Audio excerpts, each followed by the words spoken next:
I'd like to introduce today's presenters.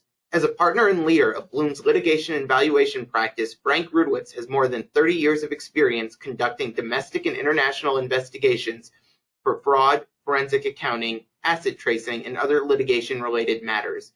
He has appeared on NBC Dateline and Forensic Files for his investigative work and has been appointed a compliance and ethics monitor for a number of organizations within the construction, governmental, and environmental industries.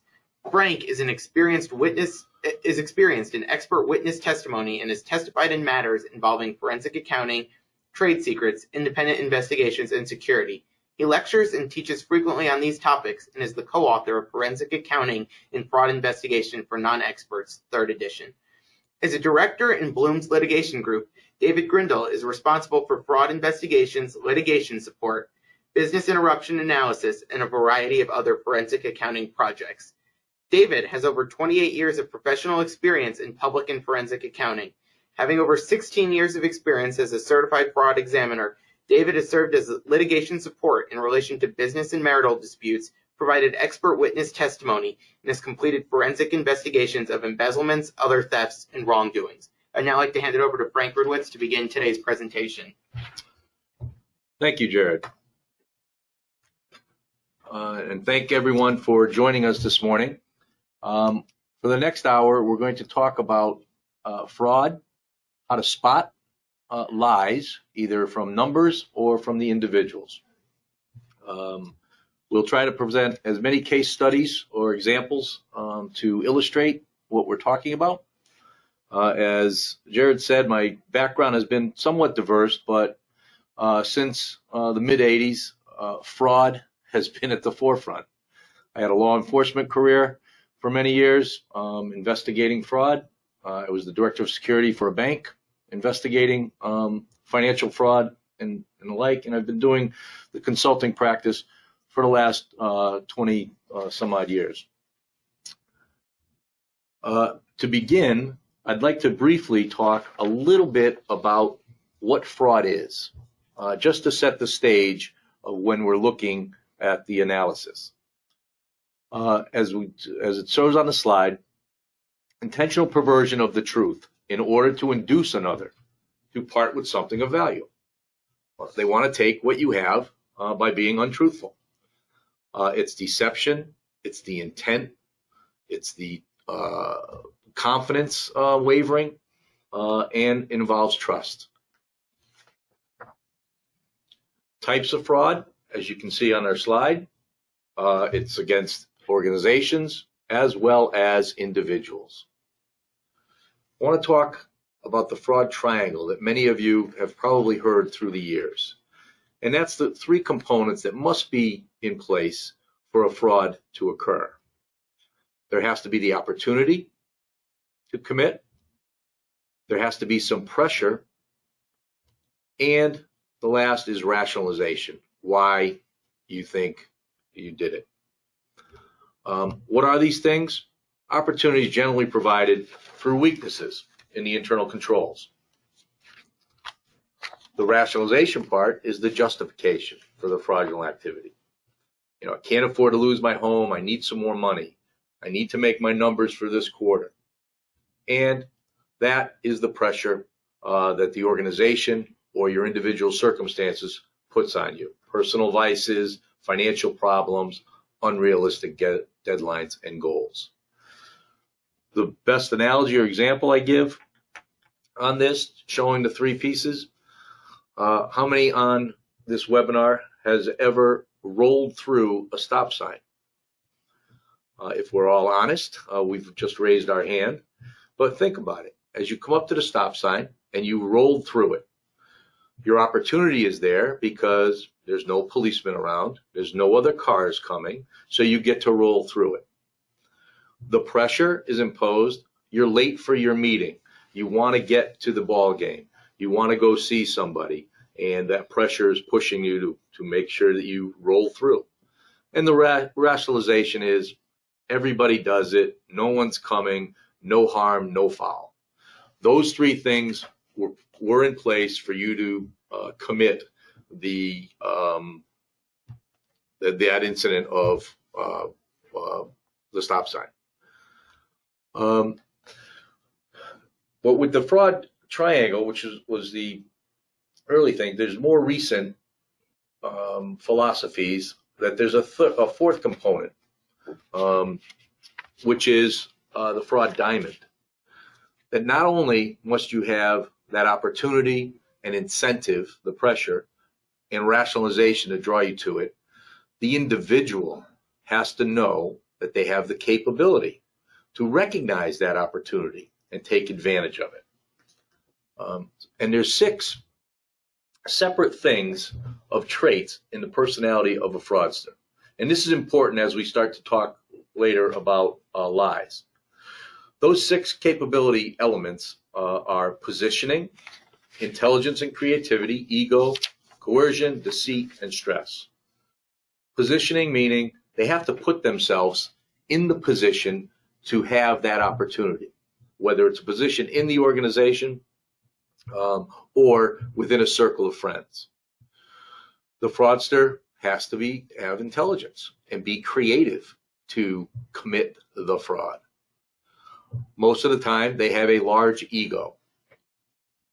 They have to be adept at getting people to do what they want them to do, coercing them to do things that they wouldn't normally do.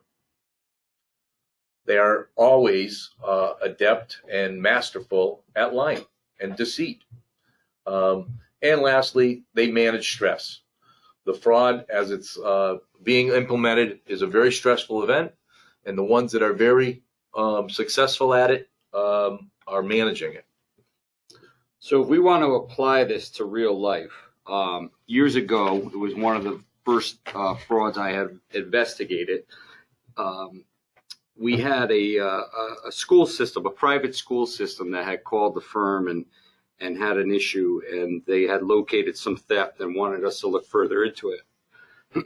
Excuse me. So it turns out that they had this individual who was a bus driver for the school, and he was a very friendly guy and always looking to help, and he would hang around in between driving during the different periods of the day. He'd hang out in the school office, and he got to know the people there. He listens in, and he hears one day they're having issues with their computers. So he offers up his help because he says he's very good with computers, and they accept his help. And all of a sudden, he's working in the office on the computers. When he's in the office working on the computers, he hears that they need some bookkeeping help. And again, he's a pro at that. So he gets himself into the position to be an accounting assistant at the school. And time goes by, he was making deposits at the bank and writing checks. And he ends up going to the bank and setting up the Sunshine accounts, new bank accounts in the name of the school. And he started diverting the school's money into those accounts, which were really his personal accounts, even though they had the school's name on them.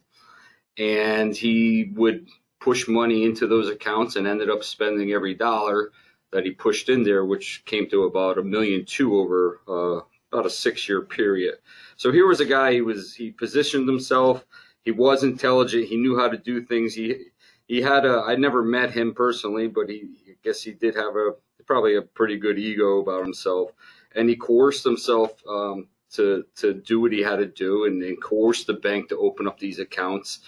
And the deceit was definitely there, and not sure what his stress level was, but I think he spent a lot of the money at the casinos, and he probably had some kind of gambling addiction. So just to apply to real life how these things that we write in words on the slide really happen to come about. Now, think about why the individual can get away with this. Because as you look at these 6 characteristics, they are masked as when we think of very strong and great leaders, these same 6 characteristics or variations of are present in a strong leader. So those people that are good, strong leaders and those people that are fraudsters have the same characteristics. And for the general public, oftentimes it gets confused and masked. So a leader of a great organization is in position to cause change. They've put themselves in a position as a CEO. They are intelligent and creative to make their business run, whether that's through their formal education and others.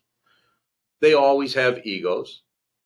A great leader may not be, coercion is not the right word, but they are adept in getting people to follow them and to do things that they normally wouldn't necessarily do for the good of the organization. They're good manipulators. While they're not deceitful, they are trustworthy and truthful.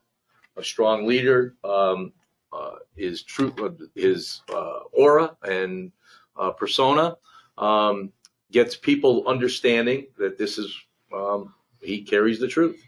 And lastly, they're multitaskers. They are masterful at managing the stress and getting things done. So when you think about individuals like a Bernie Madoff, like others, how did they get away with certain things? Though these fraudster characteristics were masked as great leaders. An example I'd like to talk about, some of you may have heard this individual, Clark Rockefeller. This was a case that I was involved in.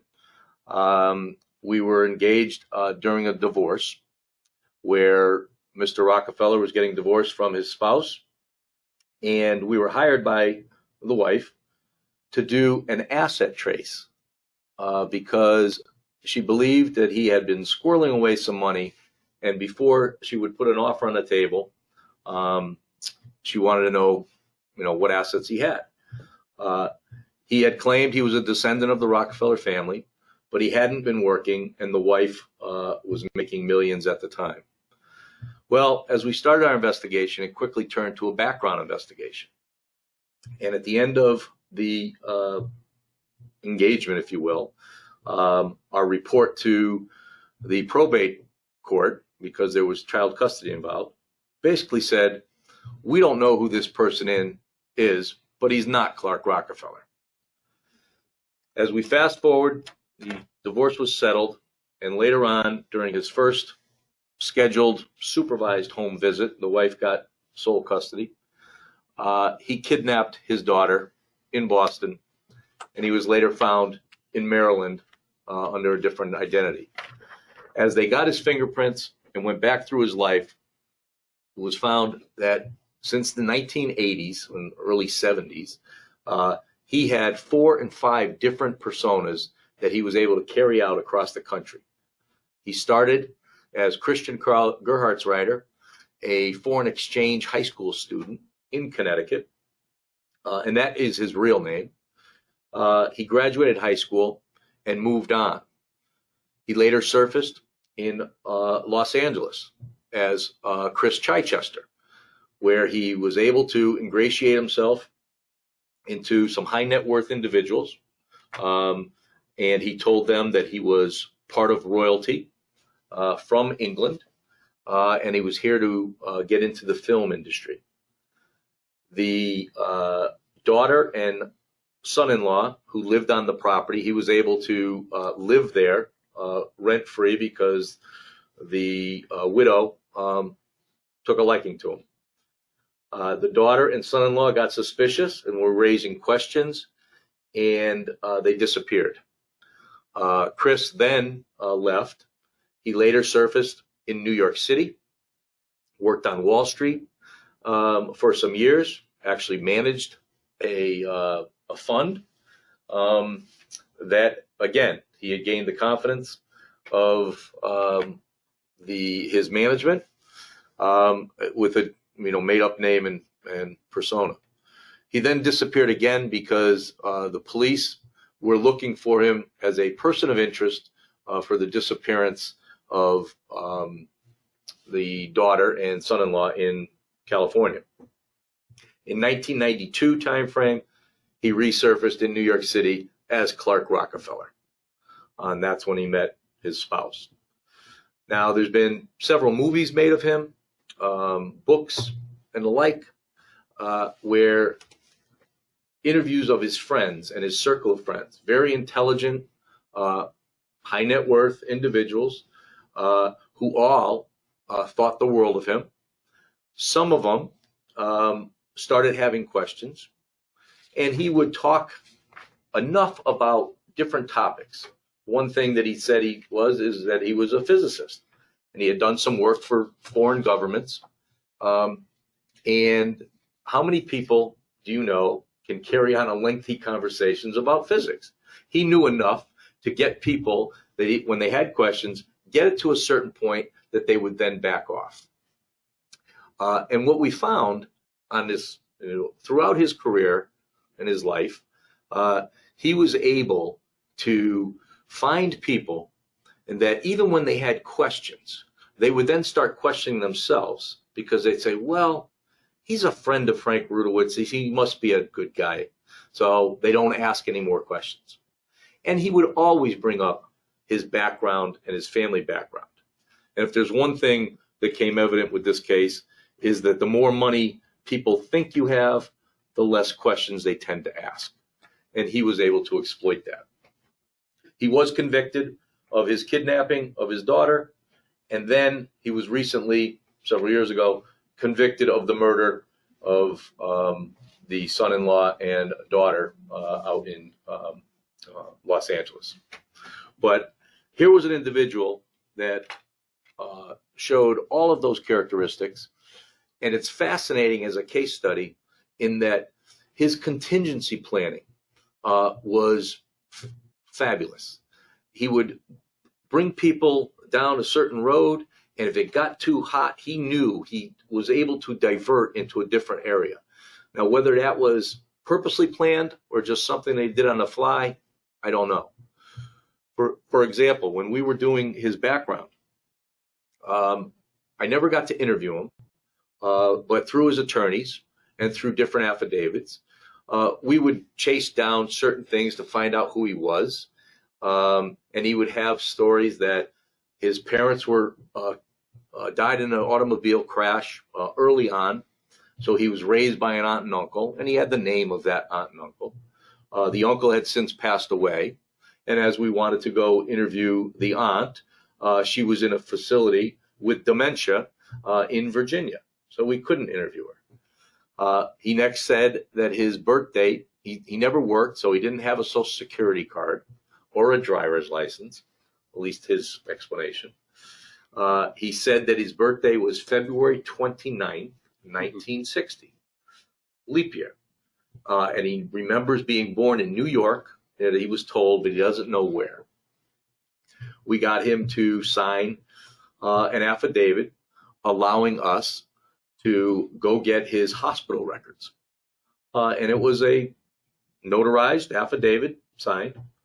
But whether he knew this or not, as we brought it to the New York State Department of Records, they only release records by court order. We did not have the court order.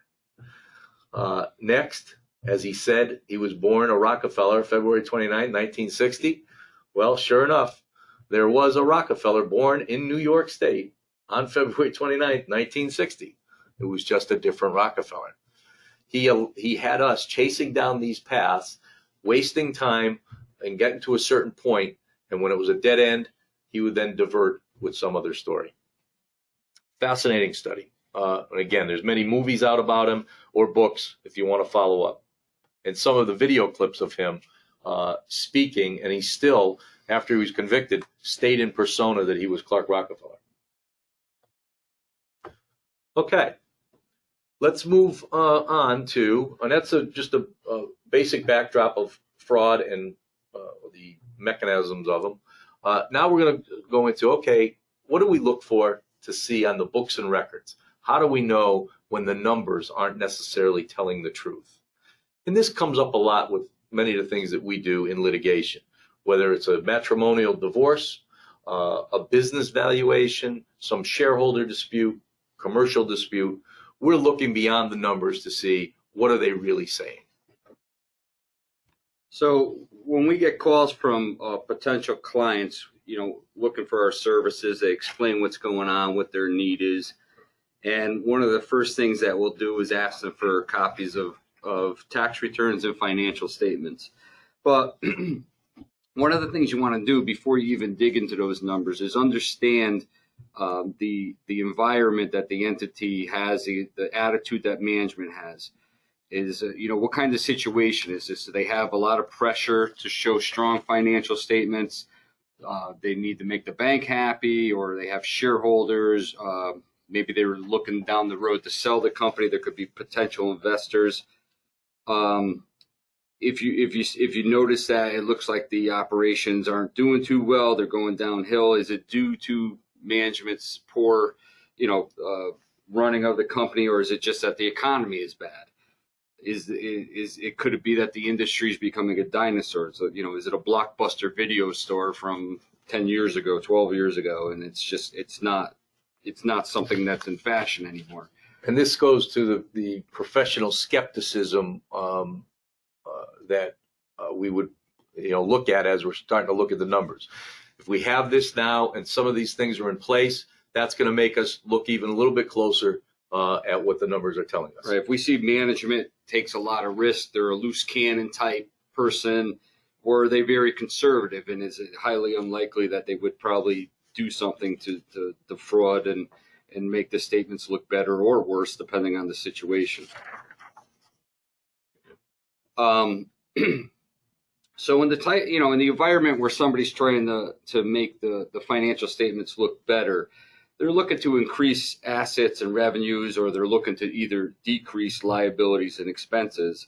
And at least when I was in school, when I started the first day of accounting 101 in college, we were taught debits and credits and how to, everything should balance, and how debits increase assets and expenses, and credits increase liabilities and revenues and things like that. So with one swipe of a journal entry, somebody could really change and materially change the appearance of a financial statement and how it looks. Somebody could take expenses that would decrease the net income of a company and move those out of expense and debit them into a capitalized asset.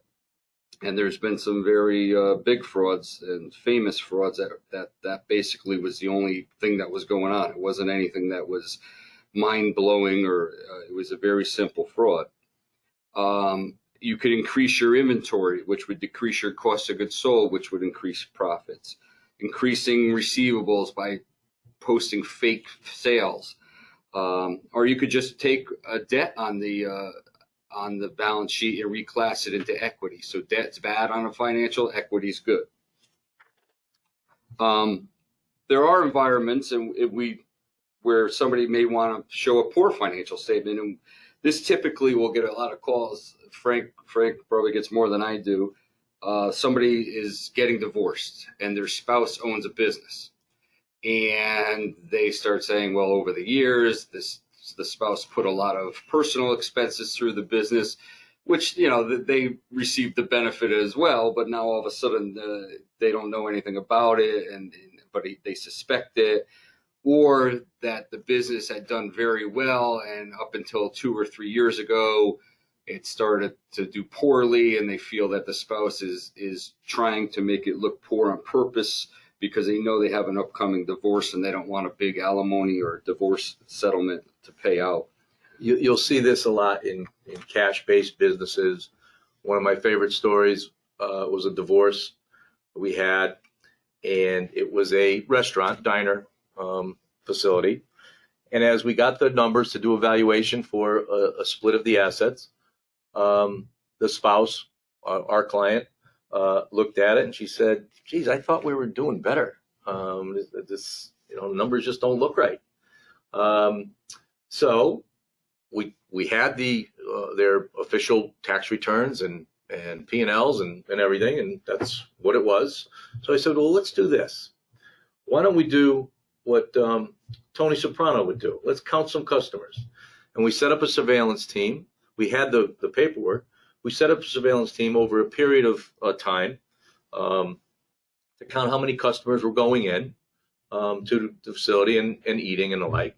Then we got the daily receipts and the daily ledgers for that same time frame to see what was happening. Well, what we found was that there were 3 different cash registers. One was for cash inside, one was for credit, and one in back was for takeout.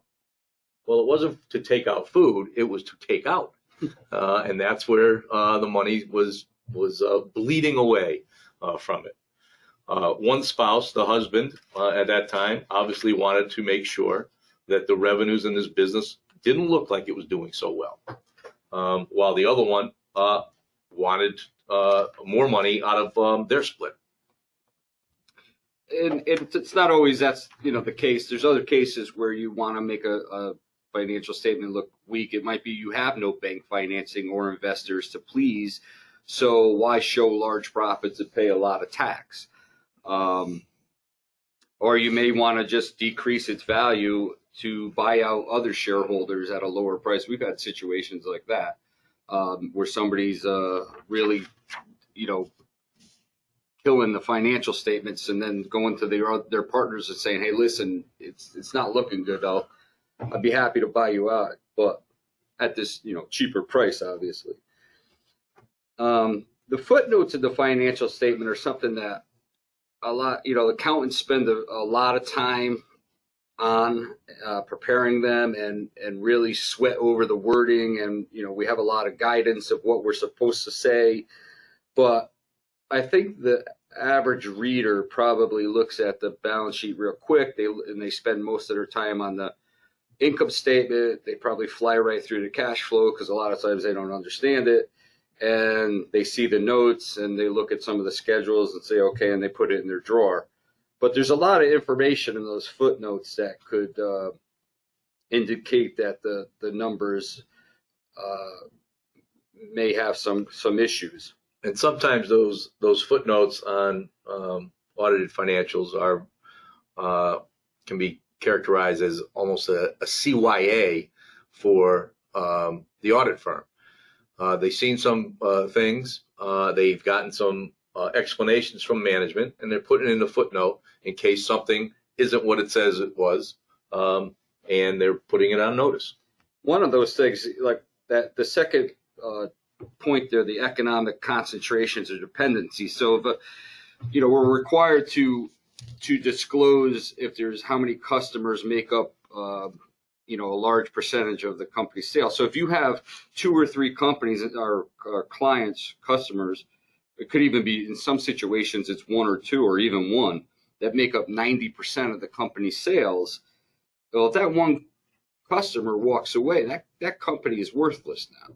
So if you don't disclose that in the financial statement, the reader's not going to know that just by looking at the income statement. So it's a very important disclosure to look at. Related party transactions, people could play games and move expenses back and forth between related parties.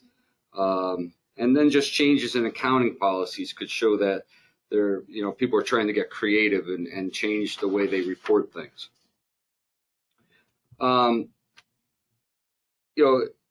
When you read a financial statement, you really need to take your expectations into consideration. And expectations come from, history of the company. They come from conversations with management or other employees that have knowledge of the accounting and the performance of the company. And they also come from benchmarking, looking at other companies in similar industries. You could use different financial analysis techniques to discover unexpected relationships. Comparing last year to the current year, or the last, comparing the last 2 or 3 years to the current year is a good way to establish what ratios and numbers should look like, what you would expect. And anytime you see a big change in anything, it basically changes your expectation. If you see a big drop off in sales, something like that, those types of things, anytime you see something that goes beyond your expectation, should be questioned. Management should be questioned, and management should be able to come up with a reasonable explanation. And it's key here, as you see on the slide, it's the unexpected deviations. It says the procedures are based on a premise that this should be a stable relationship. This is no different, or it's akin to the individual fraudster. It's not the behavior in question, it's the changes of the behavior. So the individual that now, used to drive the Honda Civic, now is driving the Mercedes 750. It's that change in behavior that causes the concern and causes you to question. Same with the numbers in the books. The unexpected deviations are the ones that you're looking at. One of the biggest relationships on a financial statement is probably in the income statement with cost of goods sold, if you have that type of company that has cost of goods sold. But the cost of goods sold, how it relates to sales. So if you see that sales increase significantly, but cost of goods sold didn't rise as fast, you really should question as to why. So there's things like one of the explanations on something like that may be the client says, well, our material costs last year were a lot lower. They spiked this year, and we're paying so much more per pound or per truckload or something like that. So that's when you start to say, okay, that's great, but let's put your money where your mouth is. Let's see some invoices for those materials from last year, 2 years ago, and then let's see your most current invoice. Let's look at the prices per pound. Did they really go up, or are you just telling us a story that will make sense and we'll go away and be happy with your answer? And as we go through these different techniques and financial analysis, the fact that they're present does not necessarily mean that it's fraud. It means that there should be reasonable explanations when there's a deviation like that, whether it's from one period to another or whether it's from the budget. There should be, and that goes back to the footnotes as well. If there's not a reasonable explanation, now we're looking deeper. So as Dave said, if sales increase, how should the cost of sales respond? You would think that if sales are increases, then the cost of sales should also increase. If expenses decrease, what would happen with sales? Does that mean that they're not out there, moving around, meeting people? If expenses are decreasing but sales are increasing, what's the reason for that?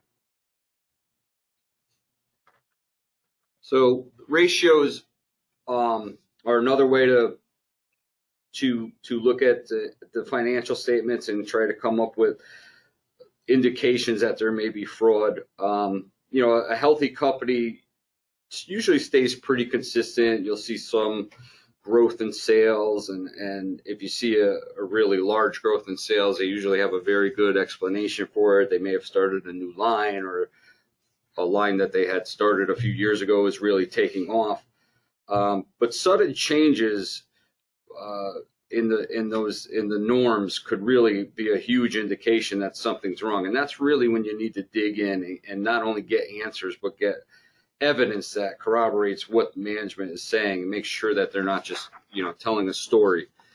The next slide I already explained. I think the sales versus the cost of goods sold should rise and fall at the same type of rates. And again, there could be an explanation for it, but it stands to reason that if sales go up, the cost for getting those sales should go up. If there's a reason for it, like you pre-purchased inventory before, and that'll be evident. Profit margins. Yeah, so the profit margins, a company generates its sales by selling products, and they incur direct and indirect costs. Gross operating and net profit margins are reported on the income statement and should remain consistent over time. There could be pressures on the profit margins that, like I said before, the company has to meet a financial covenant for the bank. They need to keep the bank happy. They don't want to go into default, or they want to increase a credit line so they can buy a new piece of equipment, something like that. But, profit margin, the bottom line is usually something that is a really large pressure on management, and that's where they could play the games of moving expenses into assets, increasing their inventories, things like that. And in the interest of time, we may go through some of these slides quicker. We will be sending this out to everyone on the call, this PowerPoint presentation. So we've talked about unexpected relationships. And again, it's the company, it's the premise is everything should be stable. The unexpected relationships is what we're keying in on and what we're looking in deeper. We talked about this. I'm not going to go through the potential warning signs. You'll get this. We've talked somewhat on it. I want to get to our individual portion of the lying. But as you see here, as accounts receivable grown substantially faster than sales, accounts payable substantially exceeded. These are warning signs in the income statement, as Dave talked before. Well, I think just to sum it up, going back to the beginning, is to understand what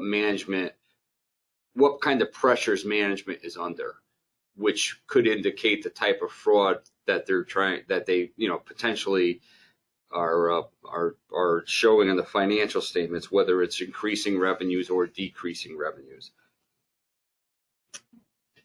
Warning signs in the footnotes, as we mentioned, the change in accounting principles, very acquisitive in a recent past, meaning are their revenues masked by the recent additions, and it's really not contributing to growth in sales. Other red flags to look for to wrap up: unusually high revenues, low expenses, sudden growth in gross margin and cash flows, loans to executives and related parties, some invoices that go unrecorded, and there's a host of others. Now let's get to the fun part. We've looked at the books. We know what fraud's about. Now we want to interview some people. How do we know or spot, what do we look for to see if someone's lying? Now, throughout this, we're going to be talking about some characteristics and signs to look for. And we have two short video clips.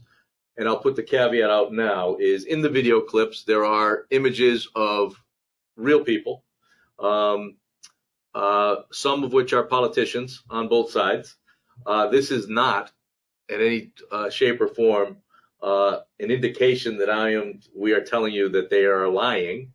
We are using the videos solely as an illustration of the questioning and some of the verbal and nonverbal behavior signs that we are espousing here. So generally truthful behavior. It's direct answers. It's quick answers.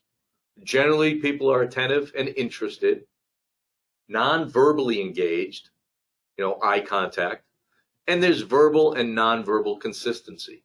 The eye contact matches what they're saying. The eyebrows and the forehead and wrinkles and things like that match what they're saying.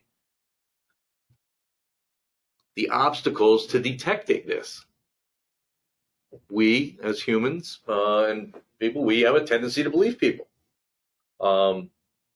The early landmark study, which was in 1967 by UCLA, and some people contradict it since then, but this early study found that in all conversations, 38% was keyed vocally, the pitch, the stress, the tone, whatever pauses.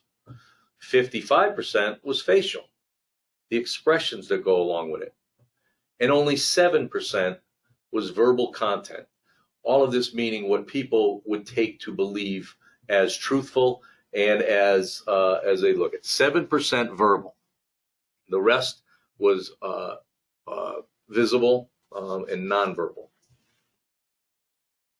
So what are some of these signs? Here's, in the most important interviews, this dating us back to the 90s, Gary Condit, senator from Colorado, if you remember, sucked in his lips and stuck out his tongue. Bill Clinton touched his nose about every 4 minutes, and Enron's Ken Lay overreacted and was overconfident. I'm going to show you, not just yet, some of those verbal behavior symptoms, and I'll follow this up with a video. As you can see here, failure to answer the question, repeating the question, attacking the accuser, qualifying answers, honestly, basically, swear to God, selective memory, to the best of my knowledge as I sit here today, overly courteous, inappropriate questions, complaints, and obviously refusal to answer the question. And again, as we're sending these out here, none of these standing alone necessarily say someone is being untruthful. They are points of contention to look at, and the more deceptive traits that are put together is what we would be focused on. So some nonverbal deceptive behavior symptoms: pauses or delays, movement of anchor points, as you saw in the video, backward movement, grooming gestures, adjusting the clothes, fidgeting, hair, glasses, inspecting nails or hands, cleaning surroundings and moving objects, covering the mouth or eyes, lint picking, that comes up a lot, release mechanism, wringing hands, scratching, clearing throat before answering. Again, all signs. Standing alone may not mean anything. Put some of them together is just points. Look for these signs: little to no body movement, absolutely stone cold straight, because they're focused. They're trying to focus on their lie. No eye contact, and then conversely, as it said in the video, too much eye contact. They're trying to convince. Stress gestures, swallowing, itching, fidgeting. Looking up to the right. They say that the left side of our brain is our thoughtfulness, intelligence end of it. The right side of the brain is the imaginative, making stuff up part. So looking up to the right has been one of these points. Rise in vocal pitch, wide-eyed, innocent look, and a noticeable pause in speaking. Now, sometimes, especially as we testify, there is pause in speaking because we're thinking and getting our thoughts together. In an interview context, and as it said, generally truthful behavior, answers tend to be spontaneous and quick answers because you're telling the truth, you know it, and you want it out.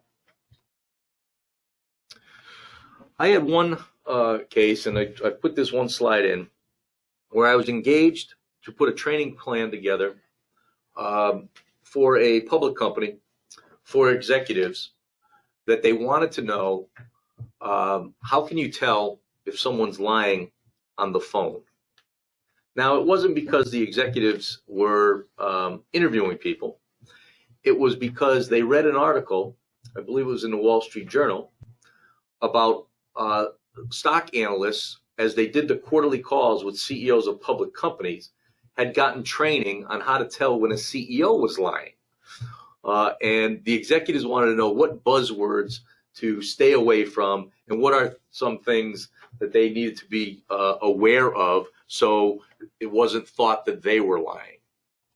So some of the things: a voice change, long pauses, we've gone through that, abrupt subject changes. They don't want to stay on that subject. When we talked about Clark Rockefeller, he was masterful at changing the subject when it was getting too uncomfortable and too close, when people had questions about who he was. Overly defensive, repeating the question. Repeating the question and rewording answers tends to buy them some more time. Oops. And what are some of these deceptive verbal behaviors? Failure to answer the question, failure to deny, especially if they're being accused of something. Repeating the question, overly specific answers. It's meant to confuse. Inappropriate levels of concerns, and the overly specific answers also is too much detail. I may have a bullet on that. Too much detail is, again, to get you not focused and to divert. Verbal attacks directed at the accuser, and detour statements. As I've said before, in closing, I want to talk about how do you handle some of these protests. Just a few tips. And as Jared said at the beginning, if there are any questions, you can Put them right in the questions Push- tab. put it in the question tab for us.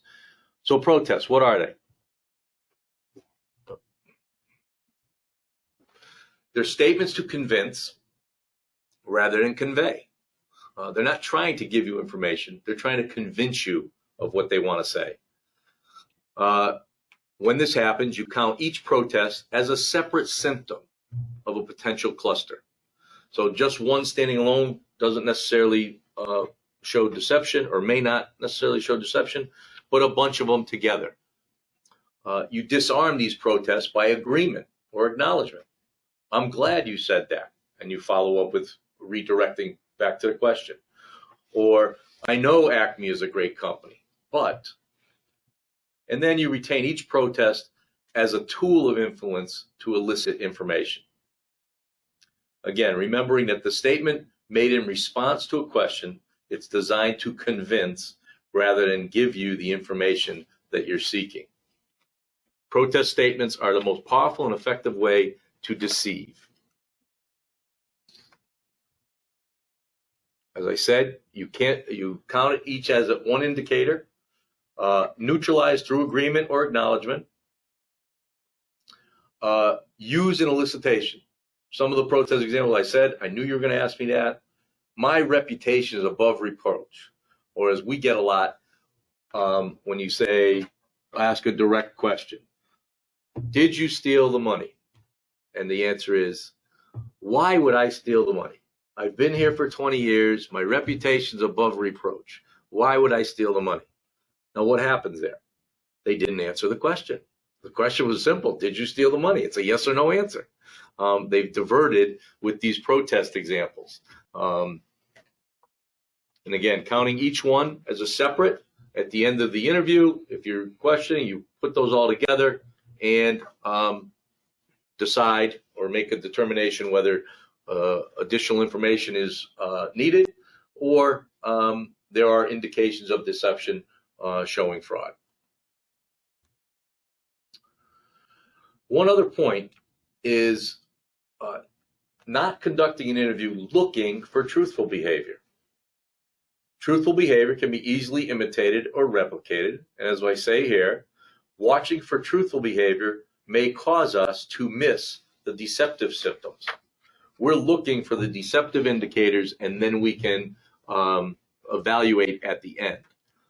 It's much easier to look for those than getting trapped and missing them because we're looking for truthful behavior. Okay, I think we did within our time frame. If there's any questions, we'll look now.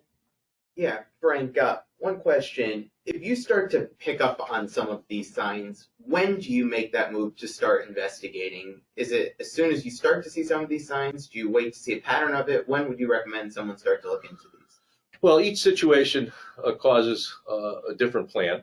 For example, I've been called as a consulting expert where to attend a deposition with a law firm, not to help them ask questions, but to watch behaviors and take notes. Because later when they get the transcript and they just see the answer, it doesn't show the verbal behaviors, obviously if it wasn't videotaped. And we can put those notes together. That may be something that they want to, in that circumstance, just be able to use it later on at trial. But in many interviews, especially if it's an internal investigation, my preference is to call them out on it immediately, because you're either going to get additional deceptive indicators or you're going to get the truth. And as we said in some of the responses, is when you get a protest statement, is to come back at them. You both mentioned a lot of different signs here. Is there a sign or two that should really set off that radar that something's off? Is there one that sticks out there? That's a very good question. I think we all have our gut.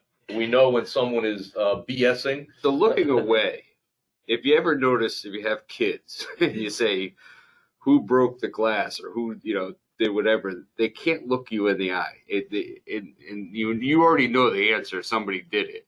But it seems like the looking away, it's very hard to look somebody in the eye and lie to them. And conversely, as we said on one of the slides, and we all have seen it, when the person doesn't break eye contact, that gives you an uneasy feeling, and it tells you that something's not right here. They could have been coached to say, if you look away, it's going to look like you're lying, so don't look away. So they never look away.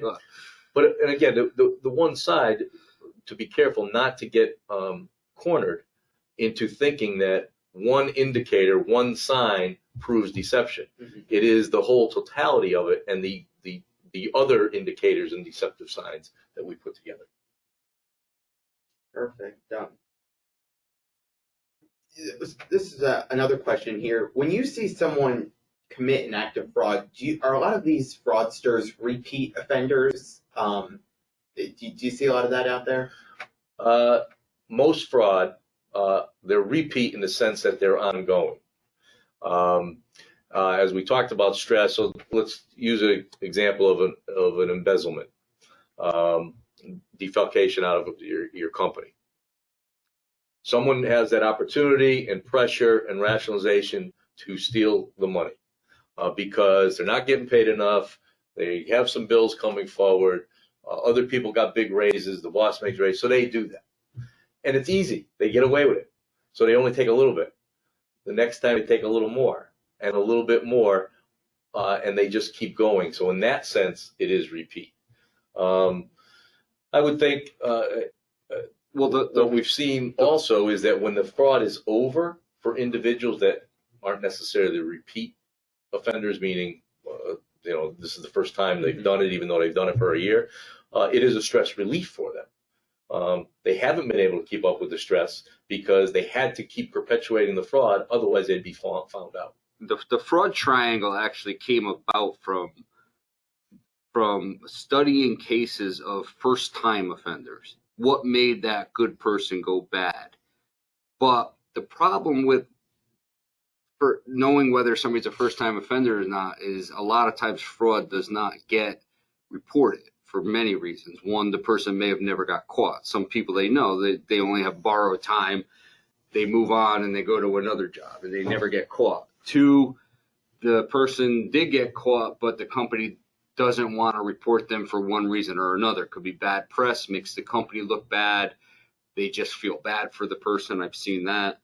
So you never know sometimes that what you think may be a first offense on the record is not necessarily their first time doing it. And then one last question that's come in here, and I know it could be different on a case-by-case basis, but is there a common way that most frauds are caught or discovered? Greed. They get too big. They start out small, they get too big, and then they finally get noticed. And if you look at the Association of Certified Fraud Examiners comes out with a fraud study every couple of years, and the least amount of detection is from law enforcement or the auditors. The auditors aren't looking for fraud. The most amount of detection is from friends and families and coworkers. Whistleblowers. Because, as I pointed out before, it's not the behavior, it's the changes in behavior. So it's your friends, family, coworkers that see the change in behavior, and they bring it forward. Perfect. That wraps up today's webinar. Thank you, everyone, for attending. We'll be sending this out tomorrow morning with the slides and the recording, so thank you for joining us. Thank you, everybody.